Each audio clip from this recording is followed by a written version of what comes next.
Welcome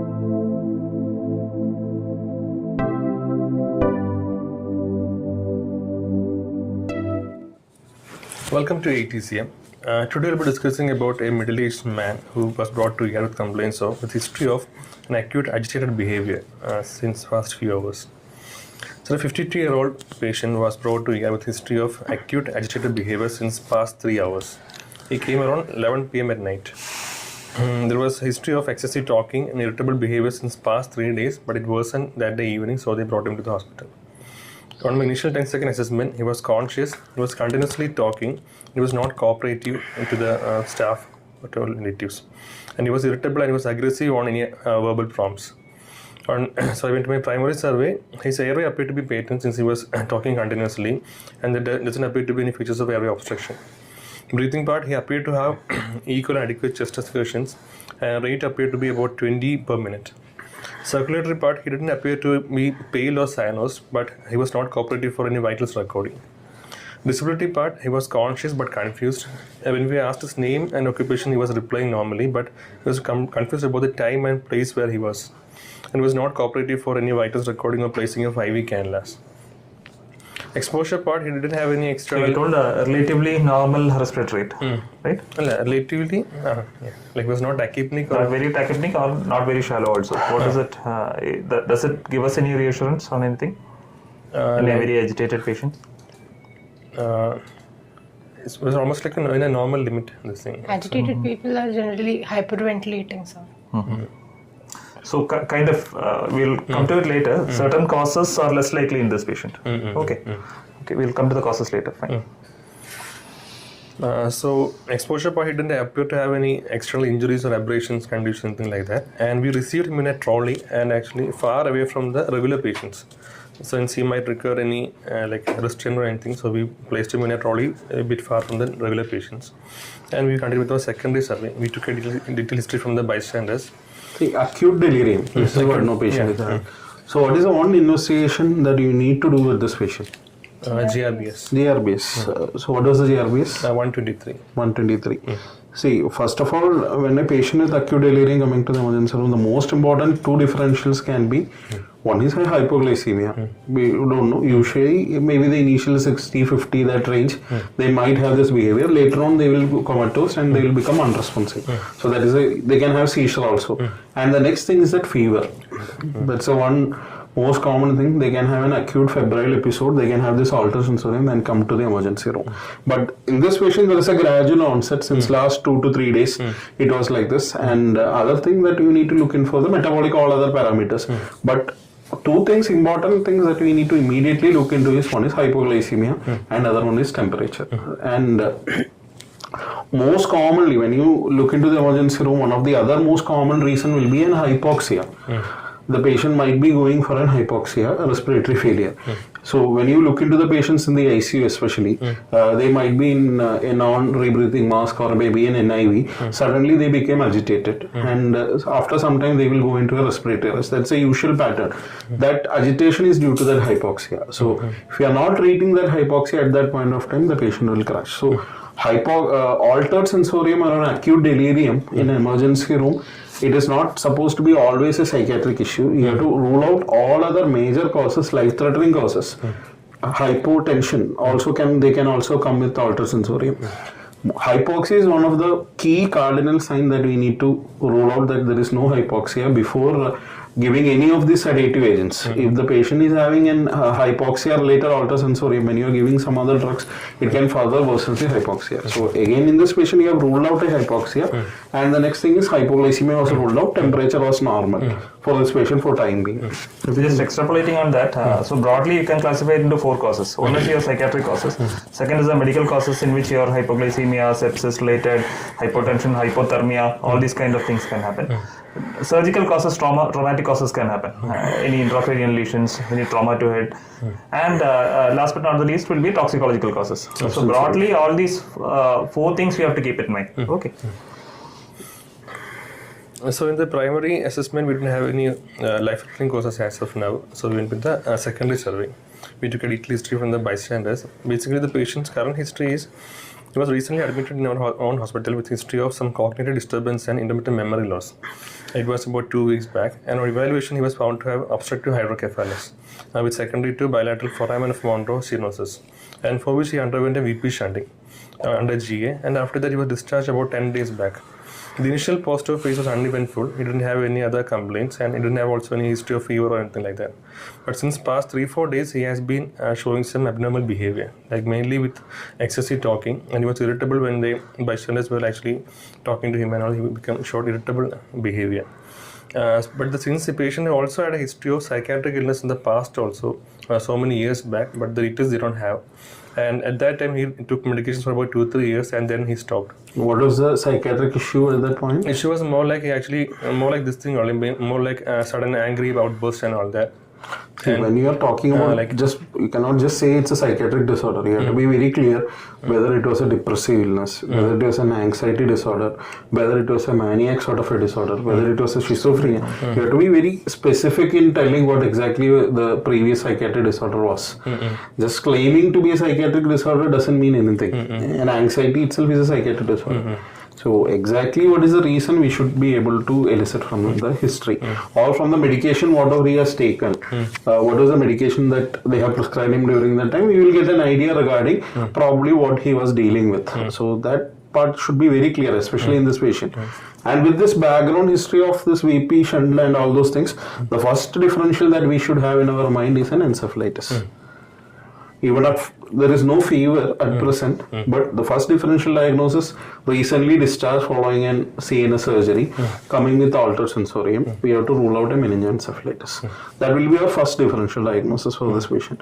And later on, you rule out anything, then we can think about the psychiatric causes. But as if now somebody's got discharged 10 days back from the hospital, immediately our differential diagnosis first should be a meningoencephalitis. Suresh, anything? So when we had the history from the bystander, actually his wife didn't know much details about the psychiatric illness, because actually he himself went to the hospital and took medications, and also their other family members helped him with the hospital thing. So the history actually, she herself now has been taking some medications for about 2-3 years, and whenever actually the symptoms they have observed is like sudden angry outburst, and sometimes he'll be sitting in his room like depressive like that, like more like a bipolar like which is they were telling. That was about 10 years back. After that, I didn't have any recent episodes. Any suicidal attempts? No. History? Nothing else? Like that. Any substance abuse history is there? No. He's an alcoholic, but recently he's not taking that regularly. Since how long he's not taking it? About more than 1 year, actually, he's not that regularly on this thing. Since last 1 year, he's not consuming alcohol. Before that, he used to consume. He used to consume occasionally. 1 year onwards, he is not consuming alcohol. Non-smoker. Okay. No history of any other substance abuse also. So he was discharged about 10 days back after the surgery, and he was comparatively okay. He was on medications for like Levipil and also on analgesics for like ibuprofen and paracetamol. And he was discharged. He was not on taking any other medications. He doesn't have any history of allergies. So his sensorium discharge was normal. Completely normal. So the history is like after discharge he was at home only. Then there was no history of any acute vomiting, any headache, no history of any headache, seizures, no history of any fever, no history of focal deficits as such. There is no recent history of any alcohol, any other drug intake. Any new drugs they have added in after the discharge? After discharge, they started him on Levipil. That is the only drug that they have started. Previously, he has been taking, actually, intermittently he took Pandop, actually, because of gastritis and all, he intermittently take that Pandop. That's the only history we have. So since past 3 days, he is showing this kind of like excessive talking and irrelevant talking and all that. Since that day evening, actually, this thing got worse, and he was actually more like in a fighting terms with his wife. So they brought him to the hospital. So at present, you have an agitated patient in front of you with acute delirium, but in between, he is able to answer you correctly. But certain point of time, he's got angry certain things he's actually answering properly. Certain things he's actually becoming agitated. So what will you do at this point of time? As an emergency physician, you have a lot of other patients, stable patients or unstable patients lying down. In between, you have an agitated patient. So how will you approach this patient? How will you go about with his sedation, or whatever will be the type of sedation, whether it's a restraint or whether it's a medical sedation? How will you plan? So my primary issue was actually he was a bit agitated state. So actually he can be a menace to our staff as well as other patients also. So received him actually in a corner bed. Yeah, so that's fine. that is one thing. And then I introduced him myself as a doctor, and I just asked him the history. So initially he was actually talking properly, but when we started continuously talking, he started becoming a bit more. Okay, that's fine. Now he's agitated and he's in front of you. Now my question is, how will you proceed now? So actually in here, suppose the patient is requiring sedation or not, we can use different risk assessment tools we can use, like sedation assessment tools. There are different varieties available. One of the most popular one is actually the Richmond agitation sedation scale, in which actually the patient is calm and conscious, we can give a value of 0. And if anything more than that, the patient is starting from like restless to like aggressive, we can give points. Suppose he's just restless, we can give +1. He's mildly agitated, we can give +2, and then a bit more aggressive, we can give +3, and he's like very competitive, we can give +4. So what is the stage for this patient? This patient is coming between 3 and 4. Okay. This actually is not willing for any cannulation or any procedures, and also he's actually a bit more like in a competitive state if you are going further with the films. There are a lot of scores, but I don't think none of the scores are validated for an ED management. It is all for the ICU. Yeah, RASCO, even RASCO, Richmond score, everything is for predominantly for ICU, where you need to give continuous sedation. Sedation and optimization of dose. For an acute care, there is not much of validation of any of these scores. Okay, continue. So we also have another tool actually called sedation assessment tool. It's a more simplified form, which has a rating from -3 to +3. In this again, the 0 is more like a calm, awake, cooperative patient, and the +3 will be for a competitive violent patient. And in this, any score between +2 and +3, we have to think about giving IM or IV medication with physical restraint. Suppose the patient is only having C, nothing is applicable. If it is +1, we can offer him an oral antipsychotic. We can give either lorazepam 1 or 2 mg per orally, or haloperidol 5 or 10 mg per orally if he is willing to take. Suppose it is more like 2+, we can actually talk him down. We can actually convince him to take by verbal de-escalation. We can calm the patient by verbal talking, and if it is calming down, we can offer him oral antipsychotics. These are not possible in a busy ER, whether you are only one physician going to take care of a number of patients. So these are all, you can do it in an ICU setup. Yes, you can do all those things, but in a busy ER, it is very difficult. So this patient, our initial impression is like he's a very aggressive patient, and he requires physical restraint. He requires physical as well as medical sedation. Both he needs. So since our initial verbal de-escalation didn't work out, we went for the physical restraint. We talked to the bystanders, explained to them what was going on, and we took a written consent. We initially went with the physical restraint. We took the help of 4 of our security staff along with our nursing staff. We pinned him down, and we applied physical restraints over all 4 limbs. And after applying the restraints, we gave him injection. Anything you need to take care while you're giving physical restraints, especially as you told 4-point restraint. What are the 4 points, and what are the key things you need to remember when you restrain a patient? One thing is actually we shouldn't do anything that can actually obstruct his airway or any other compromise we shouldn't allow. Okay. And also during this restraint, he shouldn't be a harm to the personal and security staff or to the patient himself. It shouldn't be too tight, so at times when we need it, it should easily come undone. But it shouldn't be kept too loose that the patient will be able to, let loose himself. Okay, a few things is make sure that the patient is always supine. Head is elevated at 30 degrees. 4-point is wrist and legs. One hand above the head at the level of head, and other at the level of hip. Okay, this is the usual recommended method. And once you are tying, you should not be tying it to the rails. You should tie it to the frame of the bed. Okay. And not like multiple knots, where you can pull and loosen up if need be. Okay. And other thing is the medical grade restraints ideally should have a soft padding. Soft padding. So usually if you are using rough clothes and all, it will be again a problem. So make sure that you have a soft padding, because we have seen patients who pull and then have ulcers and breach of skin at the restraint sites. So these things you always remember. Okay. So get a consent, and you went ahead with the physical restraint, and simultaneously you went ahead with an agent. So what was the medication that you selected here? In which this patient, we initially went with the haloperidol 5 mg along with phenergan. Why do you need to give phenergan with haloperidol? What is phenergan? Phenergan is this thing, promethazine. Okay. You were to give along with haloperidol, that's the question. Basically, phenergan is both has an antiemetic What action. group does it fall into? It is an antihistamine. Yes. It is With an actually, additional first generation antihistamine along with antiemetic action. Okay. And it's also recommended with haloperidol. Actually, it can have a additional sedative action. And also this thing. Specific reason why we are giving? It's very reflex to say Cernase plus Phenergan, Cernase plus Phenergan. It can prevent EPS and Dystonia symptoms. external symptoms can. It is usually given as a combination drug. But always remember, smaller doses of Cernase you can give as a monotherapy also.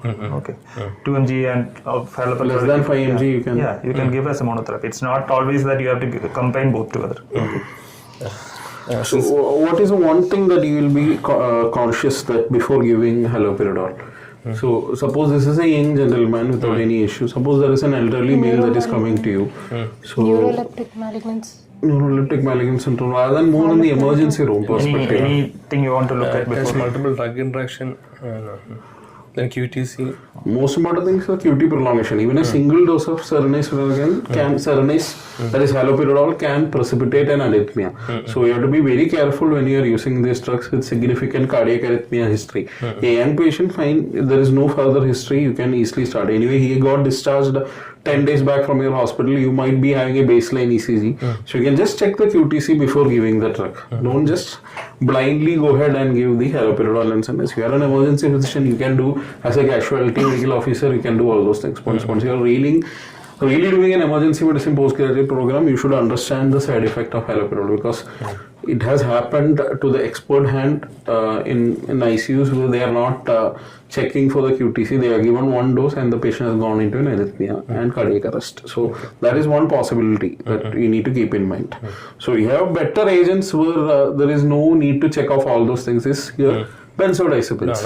Benzodiazepine is one agent where you can give a short-acting midazolam and or a long-acting lorazepam is also available. You can use these agents without of any major side effects. Only thing is respiratory depression that you need to take care of. So you can give it as an IEB or an IM preparation. Again, he is not cooperating for an IV. You can go ahead with an IM also. So that is one thing that you can try, and nasal preparation is also available, but you need very high doses for an adult. Each puff will give you only 0.5 mg, but it will not be very much effective in an adult patient. So one thing is that you can either go for a benzodiazepine, but haloperidol haloperidol and Phenergan is a very good combination for an agitated patient in emergency room. You can give, but you have to be cautious. That is only one thing that I'll say. That. So this patient, how long this will act, haloperidol and Cernase, haloperidol and Phenergan? How long? If you are giving suppose 5 mg and 12.5 mg, how long it will act? The onset of action itself will take around 15 to 30 minutes. Actually, proper action will. Okay, how long it will be the effect? Like 1 to 2 hours. Usually it is a little bit long acting agent. A little bit long acting, not very long acting. Like it will can give you 3 to 4 hours. But usually what will happen, these sort of agitated patients, even after single dose, if you just go and try to irritate them or try to move them in, they will wake up. So if you are keeping them undisturbed, maybe for another 2 to 3 hours, the patient can be calm. But usually what will happen in emergency room, somebody will come and move this thing, and they will connect the BP cuff and all those things. By the time the patient will wake up. So usually 2 to 3 hours you should ideally get, but in certain circumstances, because of the agitation level and because of the patient's disease itself, the patient might come out after the initial dose. So always think of a combination of another agent which has got a little bit longer action also. Maybe you can give Cernase Phenergan, and along with that it is always advisable to give a benzodiazepine also, depending upon the patient's airway, patient saturation and all those things. So the safer option will be a shorter acting benzodiazepine along with an haloperidol or Cernase, or you can, depending upon your confidence and you're sure that this patient is not going to have a problem with this airway, you can give a long acting benzodiazepine also. That's fine. So your comments? Just re-emphasizing on one point here, which Krishna told, that is initial choice or route of administration can be IM. Don't try to put an IV cannula on an agitated patients. You'll be losing time and it will be creating harm to the personnel also. So always go for the first choice as an IM. So this patient, so far we have got him on a physical restraint and put him on IM, Cernase and Phenergan. And after that we were able to secure 20 gauge IV line, and we took routine blood samples. And routine blood samples, which are the key investigations that you want? One is complete blood count, then electrolytes. Okay, which electrolyte to be more specific? Sodium, potassium, magnesium. Sodium will be the one electrolyte that you wanted here immediately.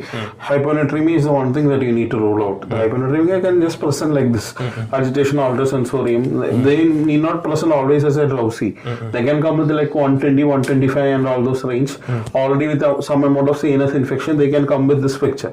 So one thing that you need to remember is hyponatremia. Then CBC, CRP, looking for any inflammatory infection markers, as we suspected a meningoencephalitis for this patient because recently he had a brain surgery and got discharged. So that also should be kept in mind. Then Bleed, CT brain, rule out a bleed. CT brain, rather than ruling out a bleed. Any obstruction for the weak patient? Obstruction, what will be the presentation of obstruction? Weak patient obstruction. More like vomiting. Vomiting, raised ICP features, and it will be more of a depressed sensorium rather than an agitation. It will be Here it is more of a hyperactive delirium.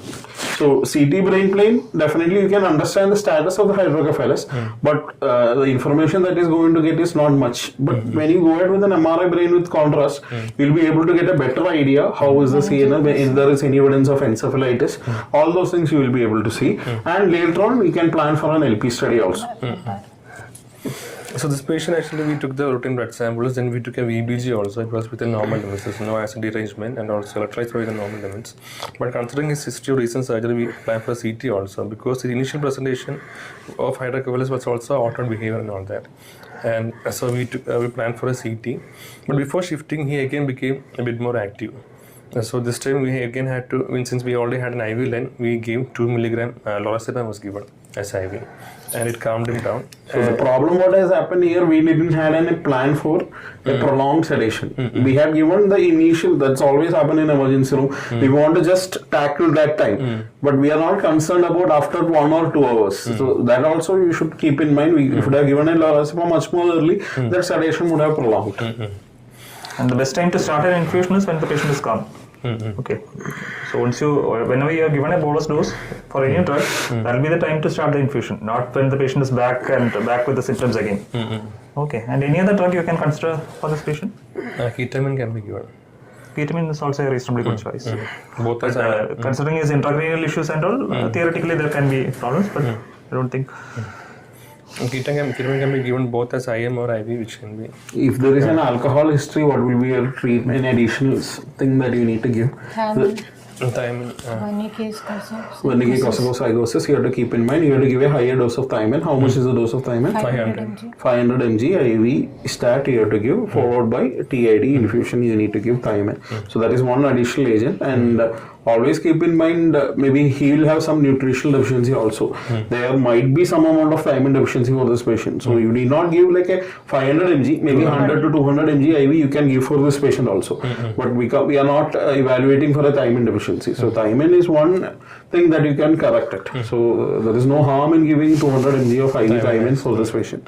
So that can be there because he is not, so he has post surgery, he might not be taking his feeds well, nutritional deficiency can be there. So thiamine deficiency also you can keep in mind.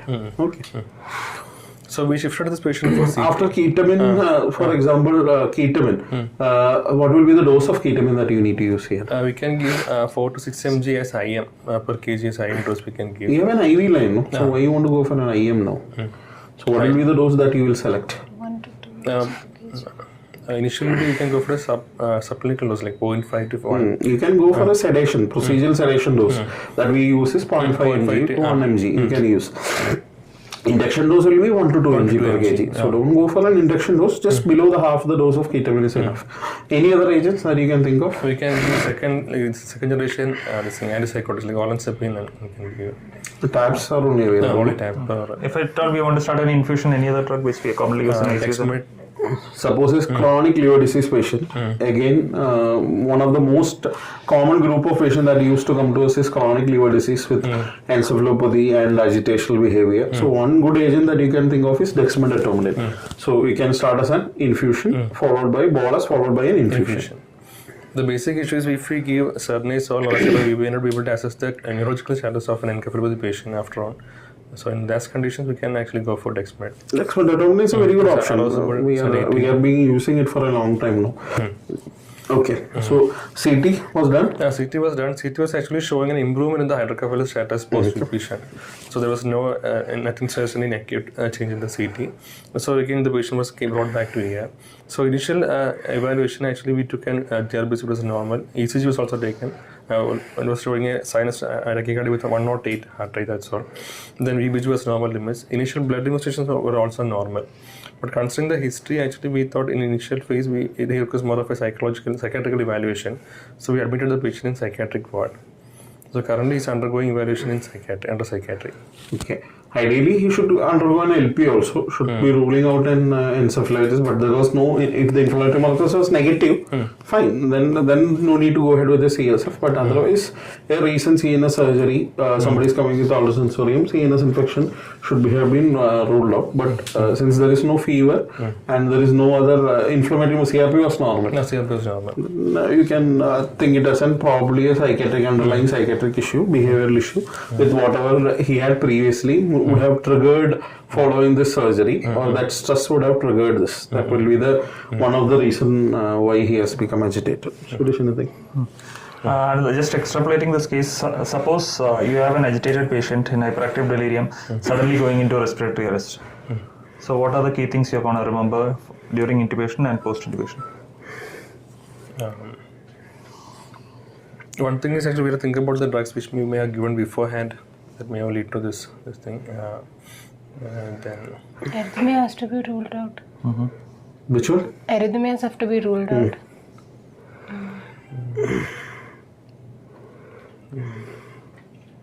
Then some drugs actually, even drugs used in intubation can have this thing. Post-intubation can again trigger the psychiatric illness like Aspiration. The key thing is most of the time these patients will be hyperventilating and there will be a significant washout of PCO2. Okay. Even if it is borderline and you are ambuing the patient, not in a pure cardiac arrest kind of scenario, it is recommended to go for a delayed sequence intubation and also hyperventilate during the act of intubation and also after the patient is connected to a ventilator to go for a higher rate. Okay. You can keep your ETCO2 connected. Continuously monitor the ETCO2 and target your ETCO2. That's a straightforward thing to do. Just like you do for metabolic acidosis. Metabolic acidosis, the patient will be hyperventilating and they will be compensating that. So suddenly you are stopping that hyperventilation and there will be sudden PCO2 buildup and next AVG you are looking, it will be severe respiratory acidosis. Like your scores and all, you are giving sedation and you are monitoring the patient with a score. ETCO2 can be another tool to monitor because the key thing which you are going to be worried about is respiratory depression. So if you have an ETCO2 guided sedation, then that's the best thing to do. Before intubation.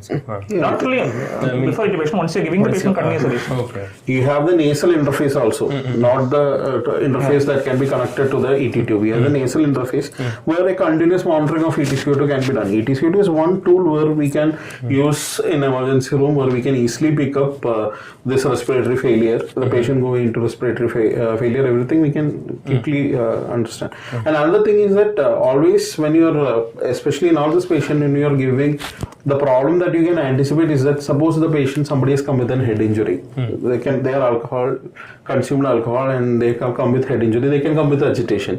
And again we need to ship them for the imaging. So at that time we will be giving them sedation. So the sedation of choice will be at that point will be a benzodiazepines. So make sure that your antidote is made available during that time. Flumazenil is available. So that is one area where you can definitely give flumazenil. And revert the patient. Revert the patient. Or you are very sure that the sedation that is occurring right now is due to flumazenil, you will be able to understand. But otherwise, somebody is coming with overdose, you are not supposed to give flumazenil because whether they have consumed something else, we doesn't know. So that is one area where you can use your antidote. Keep it ready with you. At least benzodiazepine, reversal agent, you should be ready, especially in bronchoscopy suite, procedural sedation. Those areas, the flumazenil should be made available. Okay. Nothing else.